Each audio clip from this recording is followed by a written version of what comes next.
You believe you are tired.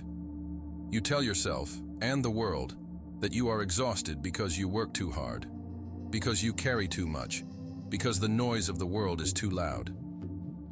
But let me offer you a different truth, a truth that may sting before it heals. You are not tired because you are doing too much. You are tired because you are doing too little of what sparks the fire in your soul. You are not exhausted by the climb. You are exhausted by the weight of masks you wear to please people who do not matter. Look at your life. Really look at it.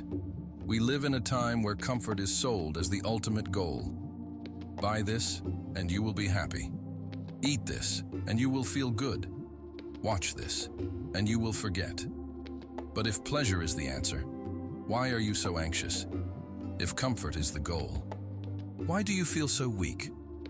The ancient masters knew something that the modern world has forgotten. They knew that a sword that rests in its scabbard for too long does not stay sharp. It rusts. It decays. Your spirit is that sword. And right now, many of you are rusting in the comfort of your own distractions. You think discipline is a cage. You look at the monk, at the warrior, and you think, what a restricted life. But I tell you, discipline is not the cage. Your addictions are the cage. Your inability to sit alone in a room for 10 minutes without reaching for a screen. That is the prison. Today, we are not here to motivate you. Motivation is like a match. It burns hot and dies fast.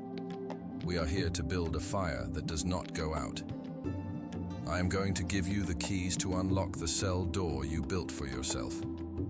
But you must be the one to walk out. Understanding this requires us to look at the biology of your own slavery.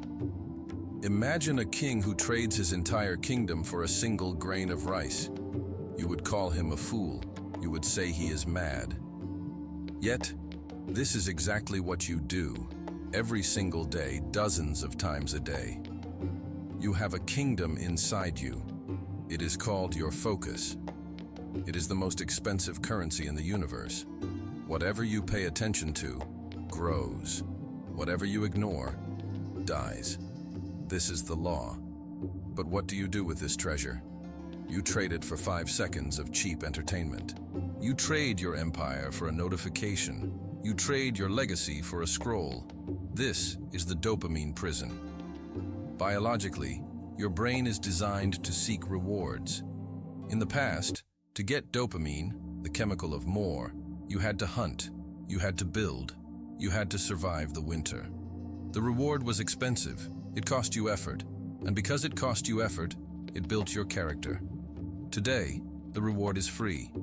It is everywhere. It is in your pocket. But listen closely. Cheap dopamine creates expensive problems. When you flood your system with rewards you did not earn, you destroy your baseline for joy. You become numb. The sunset is no longer beautiful enough because it doesn't move fast enough. A conversation with a friend feels boring because you cannot swipe to the next topic. You are losing the capacity to feel life itself. And the most dangerous lie you tell yourself in this prison is the lie of later. I will start tomorrow. I will focus when I am ready. Let me ask you, how many tomorrows have passed since you first said that? There is a concept in Shaolin called dukkha, often translated as suffering, but it is more precise to call it unsatisfactoriness. It is the wheel that never stops turning. You chase the pleasure, you get the pleasure fades, and you suffer the loss. So you chase again. You are running on a treadmill, sweating, bleeding, exhausting yourself, but you have not moved 1 inch forward in 10 years. To break this wheel, you must become something the modern world fears. You must become a ghost, not a ghost that is dead, but a ghost to the noise, a ghost to the expectations of others, a ghost to the cheap thrills that try to hook your attention. The path we are walking today is called monk mode. It is not about shaving your head or moving to a temple in the mountains of Europe or China. It is a state of mind. It is the decision to draw a circle around your life and say, inside this circle, only truth is allowed. Inside this circle, I am the master. Are you ready to draw that circle? Because what comes next will require you to leave a part of yourself behind. The part of you that loves to be a victim. That part must die today so that the master can be born. To enter this state, to truly reclaim your mind, you must learn the art of disappearing. We call this ghost mode. Many of you are terrified of silence.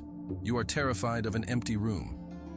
Because when the noise stops, when the music stops, when the scrolling stops, you are left alone with the one person you have been running from, yourself. You fear that if you step away from the crowd, you will be forgotten. You fear that if you do not respond instantly, you will lose your status. This is the fear of the sheep. A sheep that separates from the herd trembles, because for the sheep, isolation means death. But for the tiger, isolation is not death. Isolation is where the hunt begins. Isolation is where strength is forged. When you enter ghost mode, you are not running away from the world. You are stepping back to sharpen your blade. You are making a conscious choice to become unavailable to everything that drains you, so you can become available to the purpose that drives you. But be warned, the moment you start this, the world will test you. People will call you arrogant. They will say you have changed. They will try to pull you back into the mediocrity that comforts them. And inside, you will feel withdrawal. Your brain, addicted to the cheap dopamine of validation, will scream. You will feel bored. You will feel restless. You will feel a phantom pain, reaching for a distraction that isn't there. This pain is not a sign that you are doing something wrong. It is the sign that you are healing. When you break a bone, the healing process is not comfortable. It is inflamed. It throbs. Your mind is breaking the chains of dependency. In Shaolin, we say, the mud is not the enemy of the lotus. The mud is the fuel. This boredom, this irritation you feel when you disconnect, this is the mud. Do not run from it. Sit in it. Observe it. If you can sit in that discomfort for 3 days, 7 days, without giving in, something miraculous happens. The noise settles. The water clears. And for the first time in years, you will hear your own voice. Not the voice of your parents, not the voice of society, not the voice of your doubts, but the voice of your intuition, the voice of the master within. This brings us to the most critical understanding of power, the transmutation of pain. Most men waste their pain. They feel stress, and they numb it with alcohol. They feel loneliness, and they numb it with cheap intimacy. They feel anger, and they waste it in arguments that have no meaning. You are leaking your life force. In traditional Chinese medicine and martial arts, we speak of qi, energy. Energy is neither good nor bad. It is just potential. The feeling of anxiety, that is high voltage energy vibrating in your body. The feeling of anger, that is explosive fuel. The feeling of deep frustration, that is pressure waiting to be directed. When you numb these feelings, you are throwing away your fuel. You are a car running out of gas, pouring the remaining fuel on the ground because you are afraid of the fire. Stop sedating your demons. Make them work for you. There is a law in physics. Energy cannot be created or destroyed, only transformed. This is the law of transmutation. When you are in monk mode, when you are cut off from the distractions, you will feel these energies rise intensely. You will feel the urge to escape. Instead, I want you to take that burning sensation in your chest, that anxiety, that aggression, and I want you to pour it into your craft, into your body, into your business, into your study. Look at the blacksmith. He does not ask the iron to be soft. He heats it until it is red hot. He strikes it with violence. The iron is under immense stress. But under the guidance of the master's hand, that stress does not destroy the iron. It turns it into a sword. Life is the hammer. You are the iron. The heat you feel is the pressure of your reality. Do not ask for the heat to stop. Do not ask for the hammer to be lighter. If the iron could speak, it would beg for mercy. But the sword stands proud because it remembers the fire. You must become an alchemist of your own emotions. When you feel the urge to seek cheap pleasure, recognize it for what it is. It is raw creative power knocking on the door. Do not open the door to the thief of distraction. Open the door to the workshop of your legacy. There is a biological reality to this.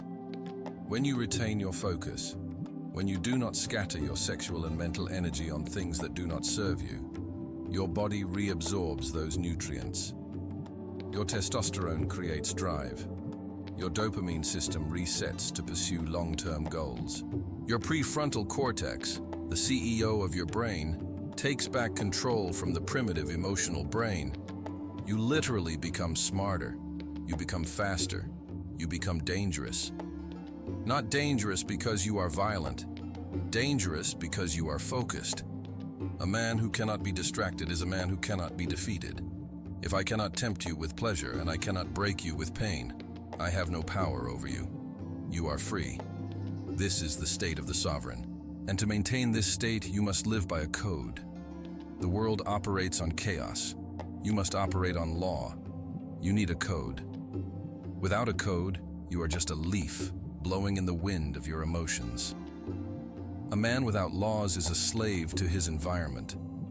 If you want to dominate your reality, you must rewrite the operating system of your mind with these 5 immutable laws. These are not suggestions. These are the pillars upon which every great life has been built, from the Shaolin temples to the boardrooms of empires. The first law, the law of radical sovereignty. Understand this clearly. No one is coming to save you. There is a child inside every man that is still waiting for a parent, waiting for permission, waiting for an apology, waiting for the right time. That wait is killing you. Sovereignty means you accept total ownership of your existence. If you are broke, it is yours. If you are out of shape, it is yours. If you are lonely, it is yours. Do not look at your history. Do not look at your trauma. Trauma explains why you are here, but it does not excuse you from staying here. When you blame the government, the economy, or your ex-partner, you are handing them the remote control to your life. You are saying, "You have the power, not me. Take it back." The moment you say, "I am responsible for this mess," you also say, "I am the only one who can clean it up." That is not a burden. That is freedom. The second law, the law of the void. You cannot fill a cup that is already full. Your mind is full of opinions, full of news, full of other people's dramas. You come to me asking for wisdom, asking for clarity, but there is no room for it to enter. In Shaolin, we speak of Kung Fu, but before you can learn the form, you must learn the emptiness. You must create a void. This means you must ruthlessly eliminate the non-essential. If it does not make you stronger, wiser, or wealthier in spirit, it must go. Look at your phone. Look at your room. Look at your circle of friends. Is this environment designing the future you, or is it anchoring you to the past you? You must have the courage to empty the room. Nature hates a vacuum. When you create space, the universe rushes to fill it with new opportunities. But you must clear the clutter first. The third law, the law of the ritual, repetition. We live in a world that worships the hack. Everyone wants the shortcut. Everyone wants the 4-hour work week. But the master knows the truth. Excellence is a boring habit. The word Kung Fu does not mean fighting. It translates to skill achieved through hard work over time. It is the art of repetition. When you see a monk punch through a stone, it is not magic. It is the result of striking the same surface 10,000 times. Biologically, this is myelination. Every time you repeat a difficult action, your brain wraps that neural circuit in myelin, making the signal faster and stronger. You do not need more intensity. You need more consistency. You need to fall in love with the boredom of the process. Can you do the same workout, eat the same meal, and perform the same deep work every single day for a year? If the answer is no, then you do not want mastery, you want entertainment. The fourth law, the law of the archer. Imagine an archer. He plants his feet. He checks the wind. He draws the bow. He aims with precision. He releases. Once the arrow leaves the string, the archer has no control. The wind might take it. The target might move. If the archer is obsessed with the bullseye, his hand will shake. He will be tense. The law of the archer is this: focus entirely on the action and detach completely from the result. You are anxious because you are obsessed with the outcome. Will I get the promotion? Will she like me? Will the video go viral? You are living in a future that does not exist. Your power is in the draw. Your power is in the release. The target is none of your business. When you stop needing the result, you become terrifyingly effective because you are no longer afraid of missing. You are free to perform. The 5 law, the law of the end. This is the hardest law. Most of you live as if you have unlimited time. You waste hours as if you can buy them back at the store. You hold grudges as if you will be here forever to resolve them. The Latin phrase is memento mori, remember you must die. This is not morbid. It is the ultimate clarity. One day, very soon, the screen will go black. Your heart will beat for the final time. All your fears, all your embarrassments, all the times you held back because you were shy. None of it will matter. When you truly accept that your time is finite, fear evaporates. Why be afraid of rejection when you are dying? Why be afraid to start that business when you are dying? Why settle for a life that does not excite you when the end is guaranteed? Death is not the enemy. Death is the advisor sitting on your shoulder, whispering, "Do not wait, do not pretend, be real now." These 5 laws, sovereignty, void, ritual, detachment, death. These are your weapons, but a weapon on the wall protects no one. You must pick them up. Now you hold the map. But a map is not the territory. Knowing the path and walking the path are 2 very different things. The world is full of scholars who know everything about the mountain, but have never climbed it. They can quote the scriptures, they can debate the philosophy, but their breath is shallow and their hands are soft. Do not be a scholar of life. Be a warrior of life. In a few moments, this video will end. The screen will go black. And in that black screen, you will see your own reflection. That is the most dangerous moment, because in that moment, the noise will try to rush back in. The algorithm will try to serve you the next video. The notifications will light up your phone. The old version of you, the one addicted to comfort, the one afraid of his own potential, is waiting right there, just outside the frame, ready to take the driver's seat again. Do not let him in. You have spent enough time sleeping. You have spent enough time apologizing for your strength. You have spent enough time dimming your light so that you do not blind the people around you who love the darkness. It is time to wake up. I am not asking you to change who you are. I am asking you to become who you were always meant to be before the world told you who to be. The monk mode, the discipline, the silence. These are not punishments. They are the greatest acts of self-love you can perform. Because when you discipline yourself, you are telling the universe, I value myself too much to be a slave to my impulses. So, I have a challenge for you.